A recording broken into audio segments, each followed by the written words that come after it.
Well, hi there, and welcome to today's virtual lecture. It is discussion number 10, and today's is an important topic. It is the intersection of sports media and politics and activism. And it's obviously a very touchy subject for some, but it is an important subject to learn and understand.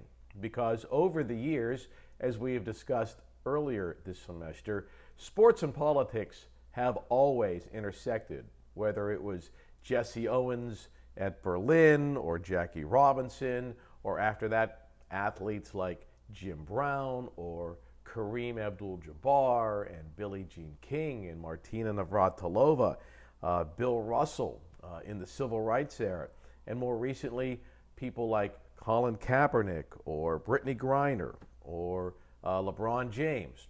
And so there's always going to be activists or people that are fighting for a specific cause who are athletes. And in the sports media, we have to cover them. And I think this is one of the most important things to learn. If you learn one thing, or at least understand one thing from today's discussion, it would be this. It doesn't matter what your personal political lean is, or what your personal political stance is. You might be far left, you might be far right, you might be completely in the middle, or you might be completely indifferent. That's fine. Any of those is fine. But your viewers, or at least a segment of your viewers, aren't. And they may care passionately about it. And that is why it is important to understand political items, political agendas, understand what's going on in the world outside of sports, because when the world of politics and activism jumps into sports, it becomes very touchy. The one year that I was at UCLA, the team's quarterback was a player named Josh Rosen. And Josh made big news while he was a college student by wearing an explicit anti-Donald Trump baseball cap while he was golfing. And he stood by his feelings for President Trump in that hat, and then in interviews afterwards. So if you're covering UCLA, or you're covering sports in general, whether you are the broadcaster for the team, the beat writer for the team, a podcast host, that made pretty big news. And how you would talk about it on the air, how you would write about it, is really important, because you want to be neutral about it, right? You don't want to necessarily take one side or another, unless you're at some sort of advocate journalism site or a left or right-leaning news organization. But in general, you want to be able to write about it and understand the topic. That's just one example. You know, back in 2016, the state of North Carolina introduced legislation called HB2. And at the time, it was regarded as a somewhat controversial anti-LGBTQ law. And the NBA pulled its All-Star game out of Charlotte, moved it, and the ACC moved its ACC football championship game from Charlotte to Orlando in response. Well, if you are covering any of the teams in the NBA, you might have to interview the commissioner or players in the league or the mayor of Charlotte or representatives in the House of Delegates within the state of North Carolina who proposed this law, which was changed. It didn't pass as it was originally written. Same thing in the ACC, right? You might have to interview someone in the ACC, whether it's the commissioner, the coaches, the coach of the team that you're covering. Hey, you're going to go to the ACC championship game, but it's being pulled out of Charlotte. Or maybe players on the team were asked to comment on it, right? So even if you don't have a vetted interest in it, or even if you do have a vetted interest in it, when you do the interview, you have to understand the story. And that's what we're talking about today. When sports and politics, or sports and activism interact, it's important to understand it and be a mature, objective journalist when you are writing, opining, or broadcasting, or podcasting about it. And that can be hard to do if you feel very strongly about something. And one of the reasons you have to be very careful is that sports fans and people that are very avid in politics are very similar. In fact, it's an almost identical human reaction. Maybe we call it groupthink. If the mass thinks that the team is great, we all rally around the team when maybe the team isn't great, regardless of the sport. It could be a high school team, a college team, a pro team, right? You are fans of that team. And even if they stink, you're going to fight for them and you're going to cheer for them. And if anyone criticizes your team, you push back. And there's some similarities with that in politics, in the groupthink. And I want to start with a short clip today, and then we're going to get into, we're going to hear from Jemele Hill, who is probably our country's biggest sports journalist, sport politics journalist in our country right now, and get her take on some things. But I want to start with this.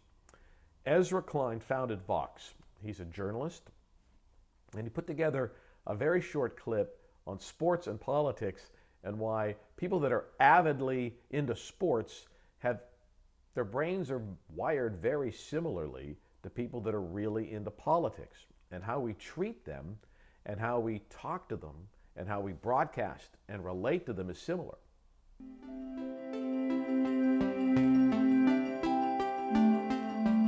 I think it's important that people's theories of politics are built on a foundation of a theory about human nature or some rigorous empirics about human nature. And something that I think we do a bad job understanding is the way the psychology of identity and group affiliation function in politics. We tend to suggest that identity politics is something that only marginalized groups do, when in fact it's something we all do. All politics all the time is influenced by identity. In the 1930s and 40s, a guy named Henry Tajfel was a Polish Jew, moved from Poland to France. He moved from Poland to France because in Poland he couldn't go to university because he was Jewish. In France he enlists in World War II. He's captured by the Germans, but he's understood by the Germans as a French prisoner of war. So he survives the war. When he's released, all of his family has been killed in the Holocaust, and he would have been killed as well if they'd understood him to be a Polish Jew and not a French soldier.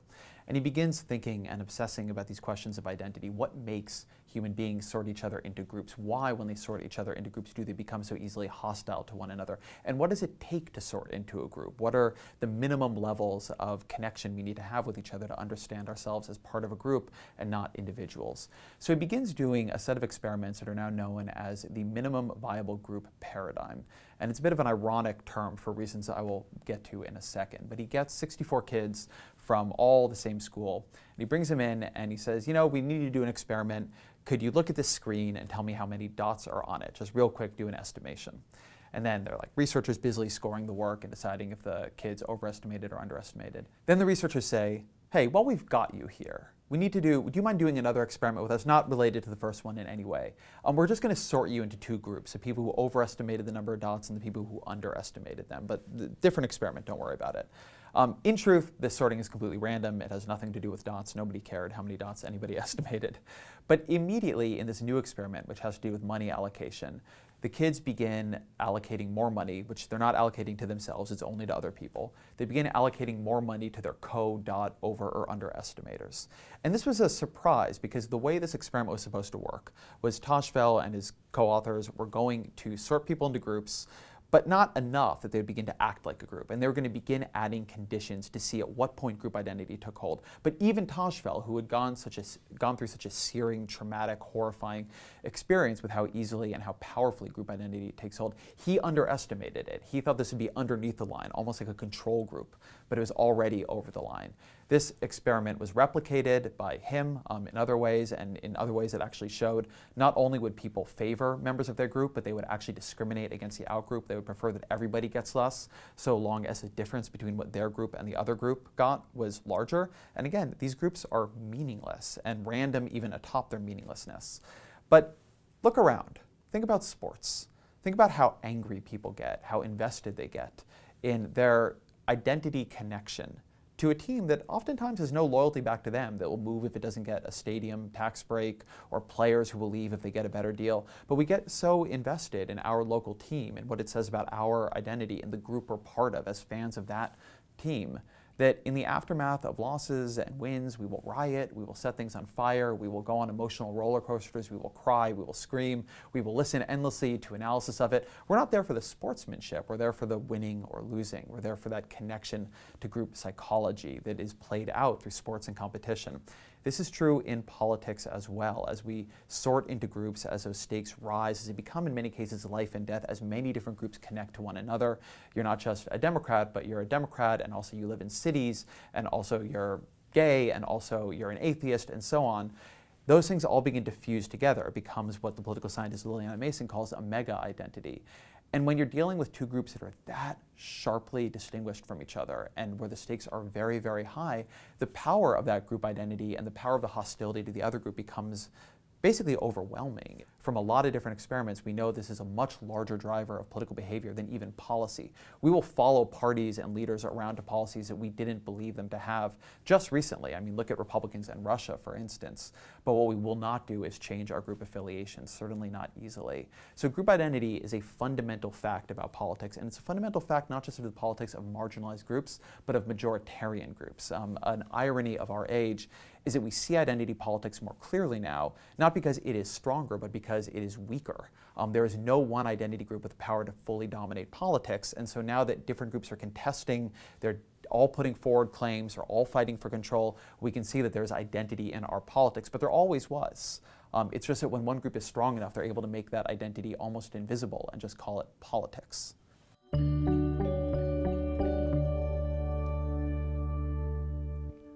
I think Ezra Klein's a pretty smart guy. He's not a sports guy by any stretch of the imagination, but I thought he made some good points there on how we, as sports journalists, have to approach a political story when it jumps into the sports world, which it inevitably does.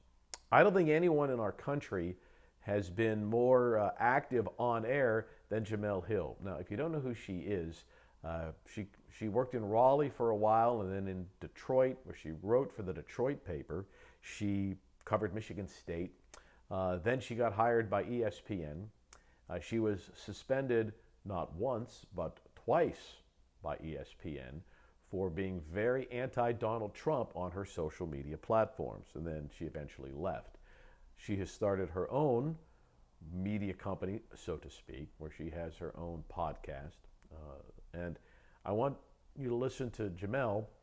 Her career is interesting, and she probably made some mistakes by bringing her personal political beliefs on air or onto social media.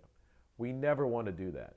It doesn't matter which political candidate you might love or which political candidate you support and who you will vote for or who you did vote for. People watching don't care. You're not on the air to endorse a candidate. But it is important, it's really important to understand the issues and where candidates stand so that if it does come up, and it will, whatever it happens to be, whatever political topic comes up, you can understand it and discuss it articulately. Jemele probably crossed the line several times in her career. In fact, the second time she was suspended from ESPN, she admitted that she had crossed the line. She invoked an Adolf Hitler metaphor on the air, for crying out loud, and she got suspended for that. But I think that she does a really nice job of explaining why sports and politics, sports and activism are uniquely related. And when you hear someone say to a broadcaster, stick to sports, well, what they're really saying is they disagree with the political point that maybe you are discussing. And I think Jemele does a nice job of explaining why, even if we tried to keep politics out of sports, even if we tried, we couldn't. One of the biggest lies ever told about sports is that sports and politics don't mix. Often when people say keep politics out of sports, what they really mean is shut up and dribble. Or they mean stick to sports unless it's politics I agree with. Johnny, I mean, you campaigned for President Trump. How do you think he's doing? I think he's doing well. I just hope he can get agendas going. I mean, he wants to cut deals, but unfortunately we have a lot of people against him, and for the wrong reason. You know, I know him personally, and I know he's a great guy. So, well, somebody who has said some highly critical things about the president is Jemele Hill, who's a sportscaster, does the 6 o'clock Sports Center over at ESPN. Earlier, on a tweet this week, referred to the president as a white supremacist. People were wondering what ESPN would do. Apparently, they talked to her. She apologized to them, said she felt bad that she put them in a bad light.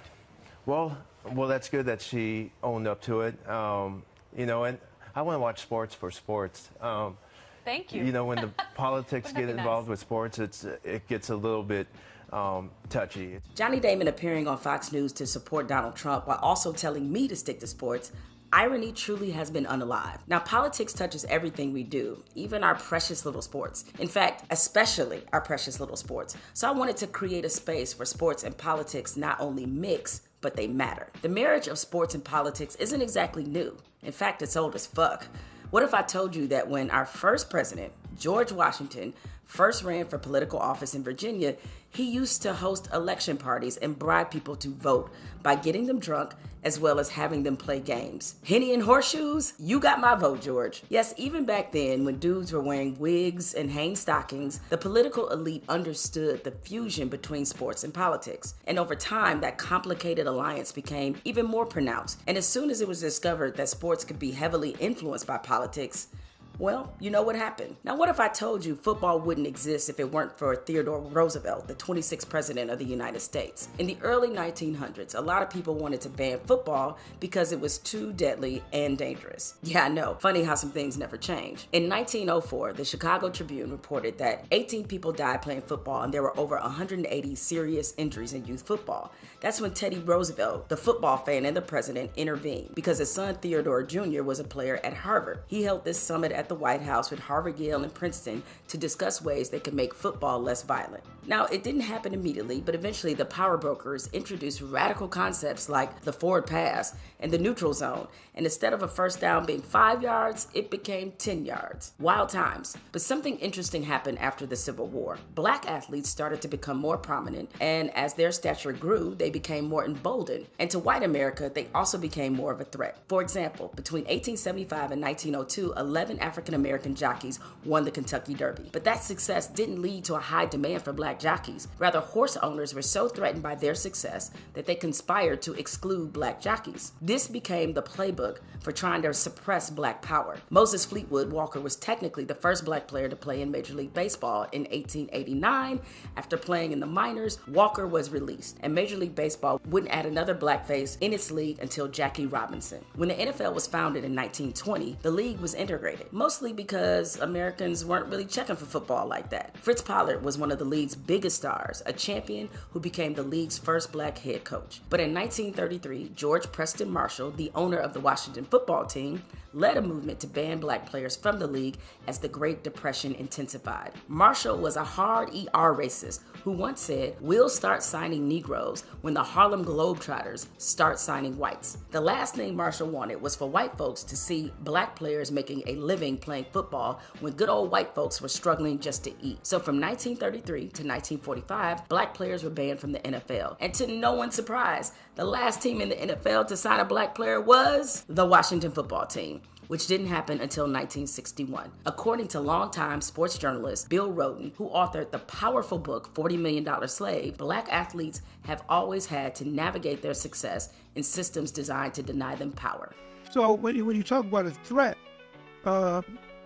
black athletes were seen as an economic threat early on in baseball or football. And then I think as blacks began to trickle into the game, they were just simply seen as a threat, period. A threat as more and more African Americans began to dominate sports like basketball and football. Their numbers were seen as a threat because they were taking jobs away from white men, white players. The presence and excellence of black athletes dramatically changed the relationship between sports, politics, and culture. Even though white men such as George Washington, Thomas Jefferson, Andrew Jackson were among the first to politicize sports, when black athletes started using their platforms to speak to the conditions their own people were subjected to and to call out the hypocrisy of white America wanting black talent but not black voices, there was suddenly massive resistance to sports and politics mixing together like yams and mac and cheese. So sports has always been an important highway, but at the same time, it's not been totally free of a lot of the racism that we see in society, which is why we're always talking about the intersection of race and racist sports, because as pure or as even or as fair as sports is supposed to be, we've always seen this unevenness, whether it's in quotas of black athletes, whether it's been black athletes not being able to play certain positions, whether you had, recently as a couple of years ago, commentators telling LeBron James and athletes just shut up and dribble. Often when athletes speak up for themselves or call attention to the conditions that impact marginalized people, they face severe penalties, which sometimes include the weight of powerful politicians. I love to see one of these NFL owners, when somebody disrespects our flag, to say, get that son of a bitch off the field right now, out, he's fired. He's fired! Even with the pushback, the fact is that sports as a political weapon has sometimes drugged the rest of society to the progress that it sometimes initially rejects. Jackie Robinson integrated baseball 20 years before legal desegregation began. 57 years before Colin Kaepernick took a knee to protest against police brutality, track and field star Rose Robinson refused to stand for the national anthem at the Pan Am Games because, as she put it, the anthem represented, quote, war, injustice, and hypocrisy. Venus Williams fought to get the women who competed in all 4 Grand Slams the same prize money as men, and in 2007, that finally became a reality. Meanwhile, in civilian society, that fight wages on, with women overall now earning 82 cents for every dollar a man makes. But for black women, that number is 69 cents, and for Hispanic and Latino women, 58 cents. Sports and politics are happening all around us all the time, whether it be Caitlin Clark fans wearing Make America Great Again hats at her games, or athletes being reminded that their money and fame doesn't insulate them from being victimized by the same oppressive systems as anyone else. Get out of the car right now. We're not playing this game. Get out. Get out. Get out. Get out. Get out. Get out. Get out. Damn. What part of blood are you doing this time? Hey, Drew, I'm getting arrested, dude. I'm getting arrested. Or them realizing that their political voice matters. Now, I grew up in the inner city, and I know the whole notion of getting out and voting. And I was one of those kids, and I was around a community that was like, our vote doesn't matter. But it really does. It really, really does. Sports and politics simply cannot be separated, and that is why this podcast, Spolitics, exists. The sports and politics relationship might at times be troubling, like Donald Trump and felony convictions, but it deserves further examination, reflection, and conversation. I'm Jamel Hill, and I approve this message. Well, I think now you probably have a better understanding why when you hear someone say stick to sports, if you're on the air or a writer, it's almost impossible because sports and activism, sports and politics always intersect. And again, the takeaway today for you should be, regardless of where you stand on the political spectrum, left, right, neutral, or indifferent, it's really important to understand that your viewers are not indifferent. And so you have to treat them with respect and treat every political issue, whether it's minor or whether it's a hot potato, with a lot of care. And the best way to do that is to really understand what's going on in the world, especially outside of sports. That does it for today. Hope you enjoyed today's virtual lecture. We'll talk with you again soon.